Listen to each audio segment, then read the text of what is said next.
ज्योति मौर्य बेवफा है, उसने अपनी पति को धोखा दी है, जिसे माफ करना बिल्कुल भी गलत होगा। इस एक ज्योति मौर्य के कारण अपनी मानसिक सोच को मत बदलिए, क्योंकि इस देश में एक वही माँ और वही शक्ति, वही नारी और वही देवी का रूप सरोजिनी नायडू भी है, कल्पना चावला भी है, मैरी कॉम भी है, बहुत सारी ऐसी महिलाएं। आजादी नहीं, स्वतंत्रता दो मुझे, राह पे चलने के लिए साथ दो मुझे बैरों में पायल की तरह बांधो मत, मुझे खुले आसमान में चिड़ियों की तरह उड़ान दो मुझे। अरे मुझे गर्व है इस देश की बेटियों पे भी, क्योंकि मैं भी उसी समाज की एक बेटी हूँ। मैं तो उनसे सीखिए ना, ज्योति मौर्य का उदाहरण क्यों बनाते हैं। हम मानते हैं एक ज्योति मौर्य की वजह से सबको बदनाम किया जाए, नहीं, बिल्कुल ये चीजें नहीं होना चाहिए। हमारे समाज में हर तरह के लोग होते हैं, हर दृष्टिकोण के लोग होते हैं। मैं गाना गाती हूँ, लेकिन उस बेटी की जो इस देश का मान बढ़ाई है, मैं सलाम करती उस बेटी को जो सरहद पे भी चांद उतार के लाई है। इसीलिए ज्योति मौर्य को मत पढ़िए, पढ़ना है तो उन तमाम नारी शक्ति की गाथाओं को पढ़िए, सावित्रीबाई फूलों को पढ़िए, पढ़ना है तो, और उसको उदाहरण बना के अपनी माँ बहन बेटियों को समाज में आगे लाइए। जो भी ज्योति मौर्य ने किया वो गलत किया है पति के साथ, क्योंकि आज एक ज्योति मौर्य के कारण इस देश में हर एक बेटी, हर एक उन महिलाओं पे उंगली उठने लगी है कि अब मैं अपनी वाइफ को नहीं पढ़ाऊंगा, अब मैं अपनी बहन को नहीं पढ़ाऊंगा। मैडम की तो उनको अविलंब बर्खास्त करना चाहिए। बिल्कुल, इसलिए आप कर रही है सब चैट पे लव यू लव यू क्या है, बहन है आपका, भाई है आपका, क्या है। इसीलिए ये चीजें आनी ही नहीं चाहिए। ज्योति मौर्य जो है वो बेवफा है, बेवफा है, बेवफा है। देश और दुनिया में हर बैठा कोई एक शख्स बेवफा एसडीएम ज्योति मौर्य कहानी आज जानना चाहता है। आखिरकार जो है ये कहानी क्यों इतना प्रचलित हो गया, क्यों विवाद में आ गया, इन सारी मुद्दों पर आज हम बात करने वाले हैं। अभी हमारे साथ जो है प्रियंका मैम है, क्या कहना चाहेंगे आज ज्योति मौर्य और आलोक मौर्य का जो विवाद चल रहा है, इस पर क्या कुछ टिप्पणी है आपका? देखिए, ये दो केसेस है। एक केसेस तो ये है कि आलोक मौर्य और ज्योति मौर्य के साथ जो भी बात संवाद हुआ है, जो भी धोखा हुआ है, ये एक कोर्ट का मामला है। ज्योति मौर्य जो अपने पति के साथ की है वो बिल्कुल गलत की है, बिल्कुल गलत किया है। उसे नहीं करना चाहिए, इसलिए नहीं करना चाहिए। देखिए, मैं ये नहीं कह रही हूँ कि वो जो की है वो गलत है, लेकिन उसका तरीका गलत है, क्योंकि आपको संविधान ने राइट्स दिया है कि आप उस चीज़ों के लिए अगर है सक्षम तो आप अपना जो मतलब दायित्व है वो आप खुद समझ सकते हैं कि हमको क्या करना चाहिए, क्या नहीं करना चाहिए। लेकिन एक पति को घर में रहते हुए अगर आप बाहर किसी गैर मर्द के साथ संबंध बनाते हैं तो इसका मतलब हुआ कि आप औरत के नाम पे एक कलंक है, कलंक है।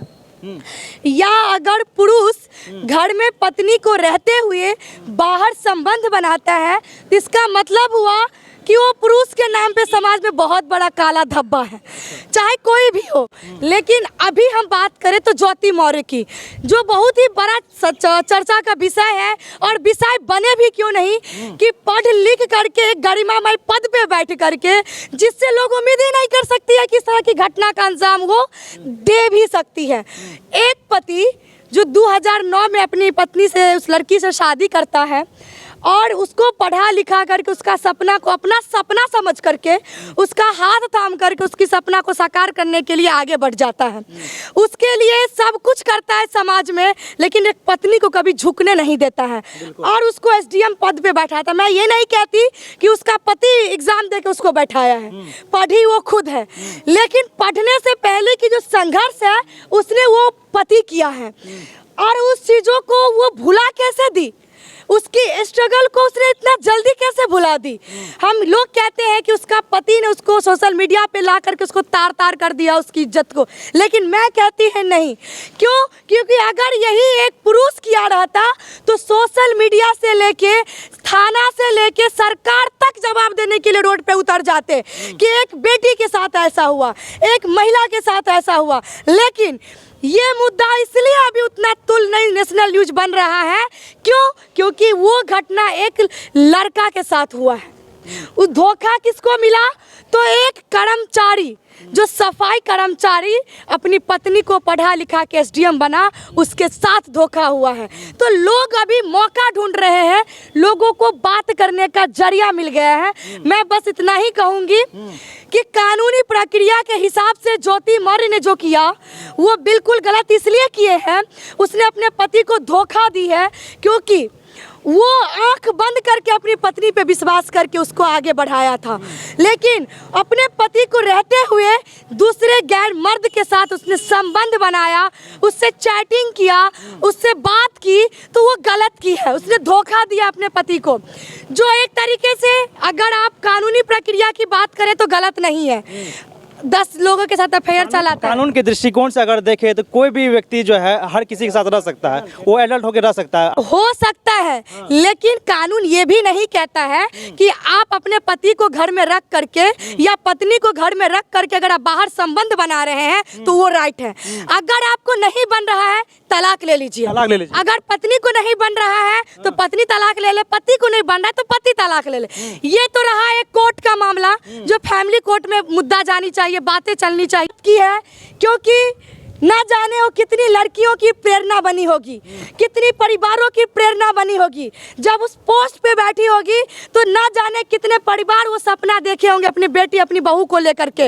आज जो काम वो की है, वो जितना लोग उनको फॉलो किए होंगे, आज वो लोगों को सोचने पे मजबूर कर दिए। एक ज्योति मौर्य की अपनी कहानी, ना जाने शादी के बाद ससुराल वाले जो लड़की को पढ़ाना चाहते थे, आज वो सोचने पे बेबस हो गए हैं।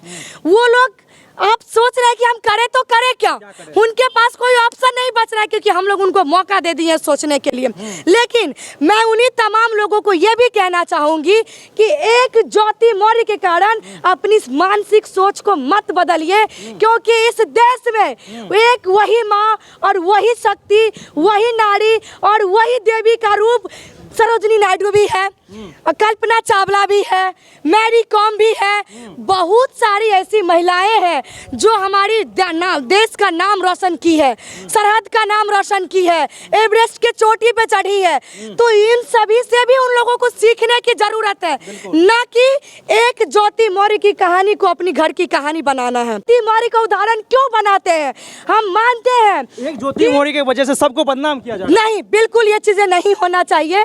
हमारे समाज में हर तरह के लोग होते हैं, हर दृष्टिकोण के लोग होते हैं, हर सोच के लोग होते हैं, इसीलिए एक ज्योति मौर्य को नहीं और लोगों को भी लाइए बीच में, उसकी भी कहानी को देखिए, उसकी भी स्ट्रगल को देखिए। एक ज्योति मौर्य ही क्यों, उसने समाज को कलंकित करने का काम किया है, उसे हम लोग कभी माफ नहीं करेंगे। क्यों? क्योंकि उसी के कारण आज बहुत सारी महिलाओं पे प्रश्न चिन्ह खड़ी कर दी है।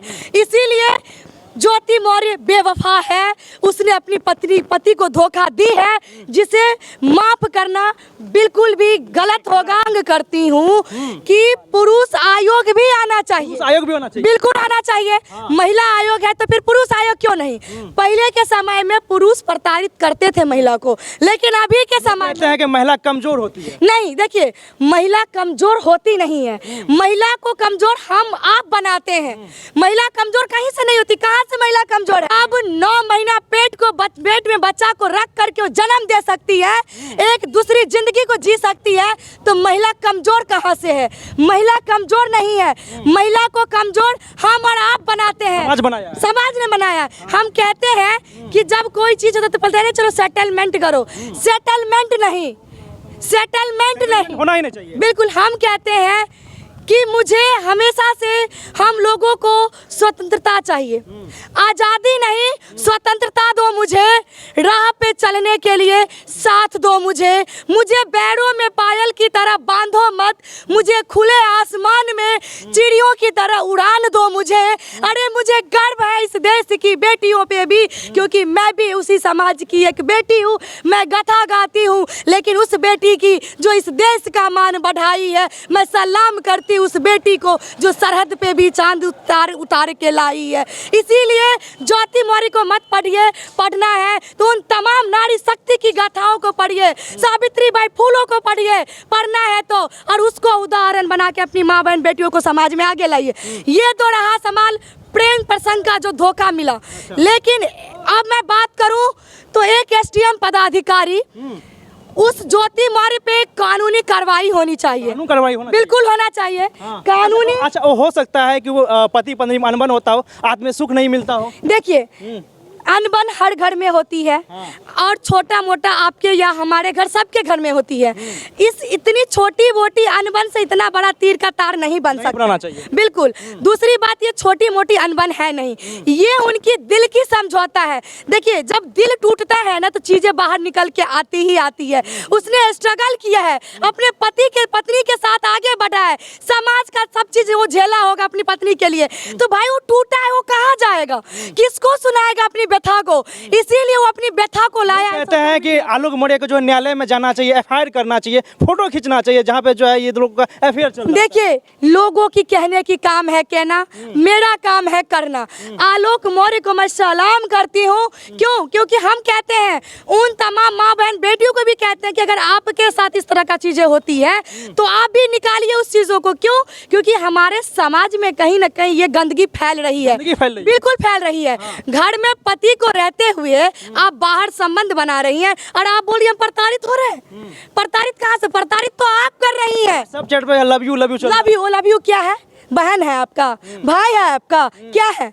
इसीलिए ये चीजें आनी ही नहीं चाहिए। ज्योति मौर्य जो है वो बेवफा है, बेवफा है, बेवफा है।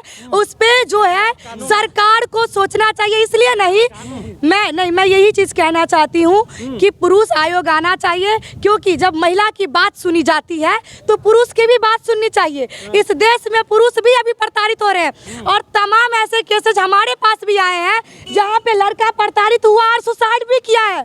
उसका बात सुनने के लिए कोई नहीं है, ना सरकार है ना प्रशासन है। लेकिन आज अगर हमारे साथ कुछ होता है तो हम बैठ जाएंगे रोड पे, एक संपत्ति गार्ड मिलेगा, वुमेन कार्ड खेलो और खेल लेते हैं, हम लोग निकल जाते हैं। लेकिन नहीं, जब बराबर हिस्सेदारी की बात करते हैं तो हमारा हिस्सेदारी तो उनको भी हिस्सेदारी मिलनी चाहिए। तो पुरुष आयोग भी आना चाहिए इस देश में और लागू होनी चाहिए। बात करूं मैं एसडीएम मैडम की तो उनको अविलंब बर्खास्त करना चाहिए। बिल्कुल।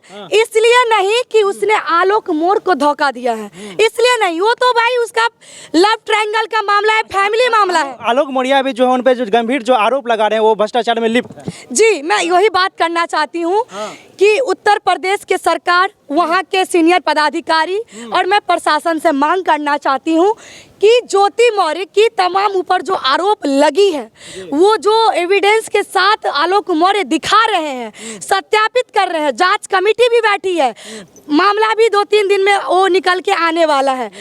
जो भी है, अगर वो संलिप्त है, सब सत्यापित होती है तो उसको अविलंब बर्खास्त करना चाहिए और ऐसे भ्रष्ट पदाधिकारी पे कानूनी कार्रवाई होनी चाहिए, ताकि कोई भी पदाधिकारी जो घूस लेता भी हो और वो सामने नहीं आ पा रहा है, वो भी वो काम करने से पहले 10 बार सोचे। इसीलिए उसको अविलंब बर्खास्त करनी चाहिए अगर जांच सत्यापित होती है तो।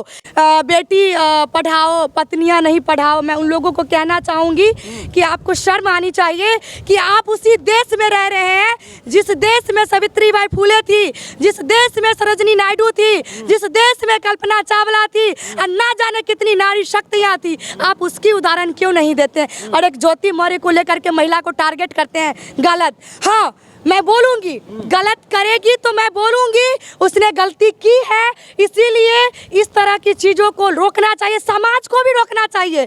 अगर समाज में इस तरह की चीज़ें होती है तो उसको वहाँ पर में आ कर के इस पे बात उठानी चाहिए, आवाज़ उठानी चाहिए, ताकि हमारा देश, हमारा समाज, हमारी संस्कृति, हमारी सभ्यता वो भी बरकरार रहे और हमारी सम्मान, जो समाज में महिलाओं को जो सम्मान किया जाता है, जो देवी के रूप में पूजनीय है, वो भी संस्कृति सभ्यता बरकरार रहनी चाहिए। तो इसीलिए ऐसी महिलाओं को बीच रोड पे ला करके और उसको ऐसी महिलाओं को कानून के हवाले करना चाहिए।